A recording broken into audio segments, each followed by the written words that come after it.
Millions of pounds have been spent on the fight against football hooliganism. But whether it's at home or abroad, London's hooligan fans fight on. Can football's hooligans be defeated?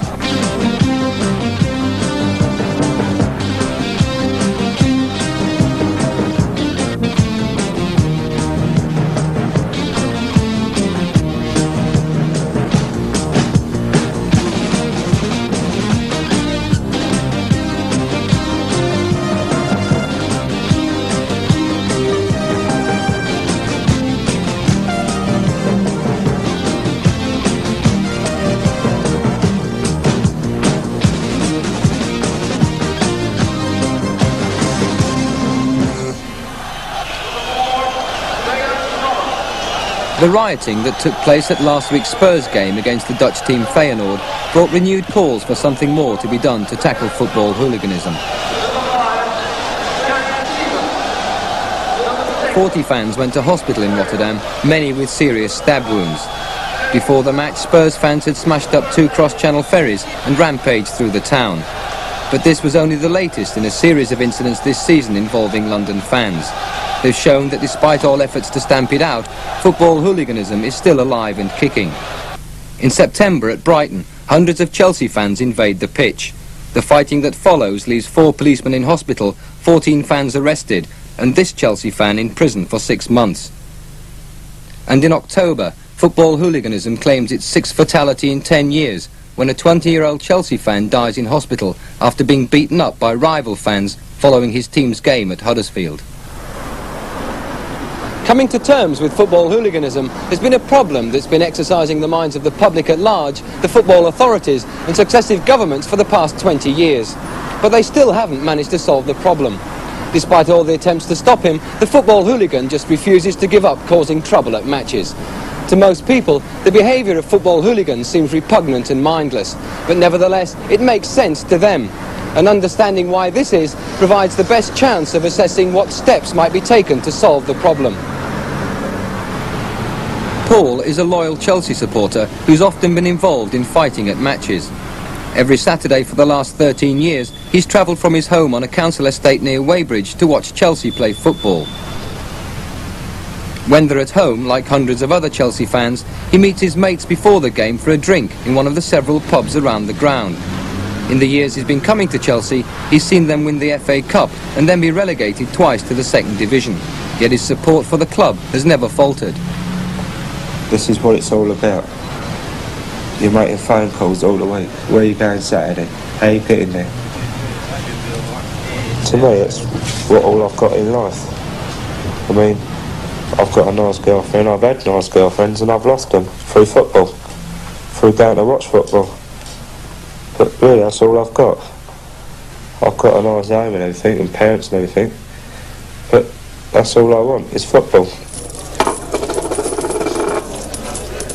Paul's devotion to Chelsea is so great that the fights he's been involved in with rival fans has meant him being fined many hundreds of pounds. He doesn't go looking for fights, but like many Chelsea fans, he won't run away from one either. If Chelsea was to run from a certain game, before you know it, it's all around London. Oh, you run from so-and-so. Well, that's not on, is it? Then we go to a game, then we get slagged down for running at, say, somewhere like Cambridge or something, which to other teams is ridiculous. But Chelsea has other fans who, unlike Paul, don't need to be provoked before they'll fight. After a few drinks, Ralph is one of them. I mean, we have got him nuts at Chelsea, haven't we? You know, I mean, I suppose I could say on one once I've had a lot to drink and everything, like, you know, and I'll go there and I'll get involved, and I do go a bit nutty, like, you know, I'll go a bit over the top than what I normally would do, and you know, we've got a few people like that at Chelsea that are just crazy, you know, they just sort of go in. To them, it's nothing really. They ain't bothered, and you know, they just run in, fist and feet flying everywhere, and that's it, you know. Whatever their differences in approach, a minority of Chelsea fans like Ralph and Paul fight for one reason: to defend their team's reputation against any team that threatens it. But Chelsea isn't the only London team with fans who've got a reputation for fighting. In the First Division there's Arsenal, Tottenham Hotspur and West Ham, and in the Third Division Millwall. These reputations have been built up over a number of years and have hardened into bitter rivalries, not only between London clubs, but between clubs from outside London too. They're teams like Portsmouth, Sheffield Wednesday, Leeds United, Manchester United and Newcastle United. Learning why the fans feel they need to fight for their club's reputation is a key to understanding their behaviour. This is the belief of sociologist John Williams. He's made a special study of football hooligans and has travelled all over Britain and Europe with them. The kinds of working class community that we've been looking at is what one might describe as a lower working class council estate. These seem to be communities characterised by territoriality, defence of the home turf, a stress on masculinity, being able to look after oneself, being able to fight. It's also the case that a lot of the authorities and people who comment on hooliganism seem to think that it's meaningless. They don't see that a lot of the lads who get involved in fighting in football matches actually view the actions of opposing supporters as in some sense a violation of their territory. And of course on Saturdays the home territory is not simply the local street or the local estate, the local neighbourhood. Can be the entire city. The bus stations, the railway stations, the football terraces, especially the home end. Many football fans then see the home end as the supreme symbol of their territory, which for the hooligan element amongst them has to be defended against rival fans at all costs. And how these fans defend that territory is crucial to how they get their reputation. Well, the point is you've got to go in there because they're going to try and take your reputation away from you, aren't they? I mean, they're there to have a go at you, you know. They think, right, they're Chelsea, they've got your reputation, let's have a pop at them, see what we can do. But at Chelsea's ground, fans like Ralph very rarely get the opportunity to defend Chelsea's reputation. The police are well organised and keep both sets of fans away from each other. So at home games like today's against Cardiff, all the police have to worry about is the odd fan who decides to have a go.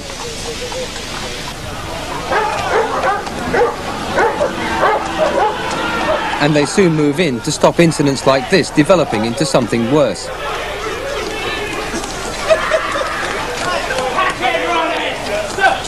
Hooligan fans know they just won't get a fight at a home game, whether it's against Cardiff or any other team. Increasingly, it's something that people like Ralph have come to realise. You can't get no violence at Chelsea now because the police are so organised really well that they just blank it straight out, like, you know. Chelsea Football Club, in fact, have developed very sophisticated methods for controlling the fans here at Stamford Bridge. They've installed video cameras to watch the crowd and pick out ringleaders. They've got procedures which keep the rival groups of fans well apart. In fact, the club has been so successful in containing hooliganism at home that when there is trouble at Stamford Bridge, it's now mainly restricted to obscene or racist chants. Unfortunately, Chelsea would not let the London programme film inside the ground to show how their control methods work. However, Tottenham Hotspur did allow our cameras in. They allowed us to film at their recent game against Notts County to show how they've coped with the problem. In common with many London clubs, at White Hart Lane, Tottenham tried to make sure that the visiting Notts County fans are separated from the home supporters by making them use one special entrance.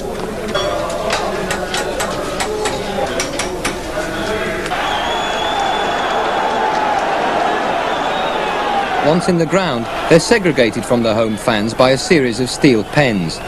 Steel pens like these have been developed mainly in response to a rash of bad football riots in the mid-70s, which brought in new legislation to make crowd control much easier. Throughout the match, the police keep an eye out for troublemakers, quickly ejecting those that come to their notice. And just to make sure there's no trouble when fans leave the ground after the game, police throw a cordon around the Notts County fans to keep them apart from the Spurs supporters. Only when the streets are clear will the visitors be allowed to set off home. On most Saturdays, the police are active at the London railway stations as well as at the football grounds. On busy days, up to 50,000 fans use London's mainline stations and underground system on their way to or from matches. But again, a watchful and discreet police presence is on hand to head off any trouble. Segregating football fans before, during and after matches is the keystone of the strategy that's been developed for dealing with football hooliganism in London. It's a strategy that's aimed at preventing trouble before it starts, and the police feel they've got it just about right. It's been very successful in London. Look, particularly over the past few years, we've recognised the fact that problems not only exist at the grounds and the immediate locality of the grounds. We now work out how supporters are getting to London in the first place. What times they're likely to arrive. Are they likely to spend any time in the West End of London before or after the match? And we coordinate our policing, particularly on Saturdays, to take all of this into account. In fact, the police and the London clubs have become so experienced that they've got hooliganism in the capital in a stranglehold. But fans from London clubs are still heavily involved in hooliganism. Their problem is that they can no longer defend their club's reputation and territory at home. And so the problem has moved on, literally, to the London club's away matches. At away games, fans like Ralph can once again take the field and show that the Chelsea supporters haven't gone soft. You know who's going to go in the away supporters' end, and that's it. You go in there, you keep your mouth shut until they start singing and giving it the verbal and all that, and then you just go into them, just let them have the lot, like, you know, just run in, shout out Chelsea, let them know who you are, give them a hiding or a battering or whatever. Police come in, throw you out, and that's it, it's all over. In other words, we've done them, we've took their end, like, you know, that's it, we've achieved the main thing, haven't we? We've took their end. They haven't took us, have they? Why is that the main thing? Well, it is, and it's got to be, because otherwise they're going to take you. I mean, you're going to lose all your respect. If you don't, with the reputation, see, if you don't go to the ground and take their end, people are going to think, well, what's going on with Chelsea these days, you know? What have they done so far? Nothing, really. And you're going to lose all your respect. Then people are going to start dropping out then, and you don't want that, because you're going to get clubs come down and think, right, we can do this, we can do that, we can have a go at Chelsea now. But football hooligans aren't able to cause trouble at every away game. When Spurs fans infiltrated the Birmingham end last month, the police soon threw them out. Clubs in cities like Birmingham are just as well policed and organised as they are in London. But not all clubs are in the big cities or in the First Division. For this reason, some club managers like Malcolm MacDonald of Fulham believe that it's the smaller provincial clubs in the Second Division that are now the most vulnerable to travelling hooligans. It's basically that the police, because they are not au fait with hordes of football supporters, that they can cause as much of a problem as can the supporters themselves. Because I think that supporters might, if they sense a bit of an inexperience, because remember, these football supporters are as experienced in going to football matches as the London and Birmingham police are. And they smell when, say, the Shrewsbury police are inexperienced, and so they take liberties. It's not only the policing at these provincial grounds that's at fault. Many of the smaller Second Division clubs are simply not prepared for teams with a large following away from home. Chelsea, for example, have the third largest away support in the country after Manchester United and Liverpool. And it is a fact that they are apt to ring up a club secretary 3 weeks in advance and say, look, we've got 5,000 supporters coming to your club on such and such a date, what are you going to do about it? And their opponents simply refuse to believe it. They make polite noises, put the phone down, so that suddenly that town on that particular day has 5,000 Chelsea supporters descending upon it. And there is immediate threatening situation because not enough provision has been made for them. I mean, look what happened at Brighton. The police was well unorganised at Brighton. That's why it all happened, like, all the trouble that went on, like. But I mean, you must admit, we had about 15,000 fans there at Brighton, and most of them were there Friday afternoon or Friday evening. And the police was so unorganised, it was unreal. There just wasn't enough police officers to cope with the trouble. If the away games are the best hunting grounds in Britain for London's hooligans, there are even better opportunities for disorder in Europe. Indeed, for the violent supporters, Europe is ideal.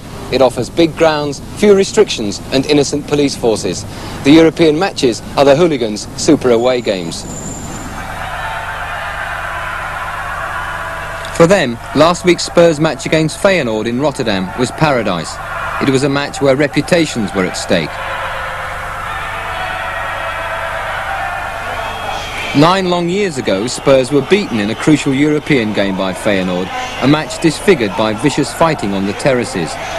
Knowing what happened then, Tottenham Football Club had warned the Dutch of trouble to come and pleaded for no tickets to be sold on the day of the game. While Tottenham Football Club itself cannot be blamed for what happened last week, its London fans took every advantage of slack Dutch policing.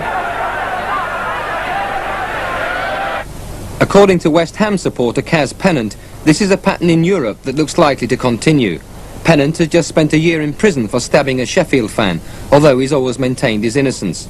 In the late 70s, he was a member of the Intercity firm, a feared and notorious gang of West Ham hooligans.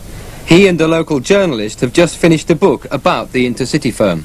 So where it's all happening there is, they know like they're losing the battle at home in England, right? But abroad, right, that's where the party is now, right? Abroad they ain't got together, still not used to handling mobs, especially the English, right? And they go out there, they ain't got the English old bill, right? And they're on the field day because they're not used to like, you know, the English supporters' tactics, their ways, and they're just not ready for them. International matches abroad are just another example of this away game syndrome. When England played Switzerland in 1981 in a World Cup qualifier, hundreds of English supporters ran riot through the stadium, while the Swiss police looked on helplessly. And in Copenhagen last year, a smoke bomb was the prelude to an afternoon of violence when England played Denmark.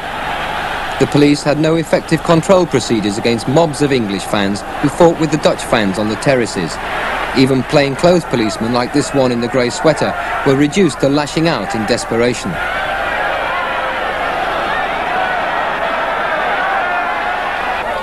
The whole pattern of violence at away games has been brought about in part by the way the problem has been traditionally dealt with. John Williams believes it's simply been displaced from one place to another. As the football authorities began to try and control the phenomenon inside football grounds, all they really succeeded in doing was displacing it. So as more pens, more fences were erected in grounds, then the trouble moved outside. As more police moved outside, then the trouble moved to service stations, to railway stations, to the streets, to the city centre. As more police got on the streets earlier, then football fans started to arrive earlier. And it's been consistently displaced in that form. And you might argue that as controls have been increasingly applied in the domestic context, then to an extent the problem has been displaced abroad. So we have in the mid-1970s, early 1980s, incidents of English fans being involved in various kinds of hooliganism and vandalism at matches abroad, both with their club sides and with the England national side. Hooliganism was displaced out of the grounds and onto the football specials in the mid-70s. But when troublesome fans were banned from the specials, they simply travelled on ordinary trains, helped by one or two windfalls. You know, I mean, like a couple hundred, like West Ham's top boys were using it in the city, and like now was the cream, and I was getting all the rows and everything. But when it went nationwide at West Ham was when Purcell come out. They started introducing free tickets or cheap tickets for the intercity trains while collecting Purcell tickets and things like that. Well now, like, yeah, I mean, everyone could afford to use the intercity. When the student railway card, Jimmy Savile's student railway card, that was a godsend, you know what I mean? £10, like, half price in the city travel all the year round, and it covered the football season. For a tiny minority of hooligans, more sophisticated methods of control will only result in more elaborate methods to avoid detection, displacing the problem once more. Well, like, it's got to be organised, like, to continue. Like, how do you think it survived? You know what I mean? Like, every season they say they're going to stop football hooligans and they're going to do this and they're going to do that. And every season the same thing happens. Like, they just use different tactics to get around things. But the football authorities have no answer to the problem of hooliganism simply being displaced from one area to another. Their methods are still only to clamp down further. To combat the hooligans, there are two main lines of attack. The first is to get crowd control at more small clubs, tightened up to London standards. Richard Faulkner is secretary of the Football Trust, which finances new schemes to combat hooliganism. He knows what can be done. Stoke City have got a system of television operating outside the ground, so they can control the movement of fans from railway stations and coach parks to the turnstiles. This is operated by the local police force. Other clubs are looking at identity card systems like Derby County. In the case of Watford, they've had a particularly imaginative scheme which we as a trust were able to assist with, and they have built a new railway station on a line which isn't normally used on a Saturday, which has the effect of taking the visiting supporters away from the town centre on match days. But despite schemes like Watford's, many small clubs still have a long way to go. In some of the rural areas where you've got smaller clubs which have come up from the 3rd or the 4th division and are finding themselves playing against opposition which have large away followings and sometimes largely troublesome away followings, the task of safety inside the grounds is much more difficult. But if the authorities tighten up on the smaller clubs, the hooligans will be denied their outlet at away games in Britain. Then the pressure on European games will get even stronger. So the authorities' second line of attack to combat the hooligans is to get the European clubs to tighten up. Sports Minister Neil McFarlane is already very worried about next Wednesday's England v Luxembourg match. He has urged the Luxembourg authorities not to sell tickets on the day. Others want to go further. Chris Navrat is a football writer working for the Sunday Times. The European authorities have spent a year looking at the problem of hooliganism because it's not confined just to Britain. And the European sports ministers have come up with a plan which may or may not be accepted, which is that people who go abroad and commit offences will, instead of being immediately deported back to their own country, tried in that country, even if convicted, jailed or whatever in that country. And the belief is that that would deter hooligans. People would be so worried about spending a year or 6 months in jail in a foreign country that that would, in their mind, prevent them from running riot. If the European sports minister's plan is accepted, it could well be that football hooliganism in Europe will then be reduced as well as in this country. But the question then is, where will the hooligans go? Some observers and fans believe the process of moving the problem on might even result in moving it right out of the football grounds, but it still won't get rid of the hardcore hooligans. It would be very difficult to conceive of a way that one could get rid of hooliganism using the kinds of means the authorities have been using in recent years. I don't think one is ever going to completely eradicate hooliganism via penning, segregation, policing, and so on. You can reduce the problem to manageable proportions in that way. You might even succeed in displacing the problem away from the football ground.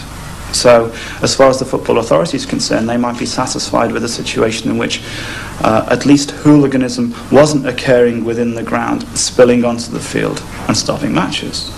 But of course, you won't change the values and attitudes of lads who are involved in hooliganism by doing these kinds of things. You know, they say they're going to close grounds down, like, you know, say we'll play the match without any supporters, like, you know. But what is that? That's nothing, is it? I mean, doesn't make the slightest bit of difference. You're still going to get fighting out in the streets and things like that, you know. Even if it's not at the football, you're still going to get rival supporters clashing in pubs, and like discos and things like that. I mean, like, you go to a disco, you get a group of Tottenham, you get a group of Chelsea. You're not just going to stand there and talk to each other, are you? I mean, halfway through the night, when you've all had a good drink up, it's obviously there's going to be a big row. So it'll never stop. No matter what they try to do, you won't stop it. It's quite possible then that a really effective clampdown by the football authorities of Britain and Europe could lead to hooliganism breaking out somewhere else. As we've seen, the problem has only been moved on, and the hooligans are driven by some very basic motives. So where could the hooliganism burst out next if it's denied an outlet at football? Could it be in the high street or the local disco? Some people are convinced that for all its horrors, hooliganism is best left where it is now. The question I always ask people when they talk about football hooliganism and football violence is, well, if we were to ban professional football as of now from this country, would that eradicate football violence and football hooliganism? And I'm sure it wouldn't. And I think that the view that must be taken is that football, in a peculiar way, is doing society a favour by at least magnetising that hooligan element into the football grounds, which are well policed, have had vast fortunes which are spent on for safety reasons, and at least it's controllable to the people that are within the stadiums. Now imagine if there were no football and that this hooligan element, this violent element in our society weren't just a group for a Saturday afternoon at a football stadium.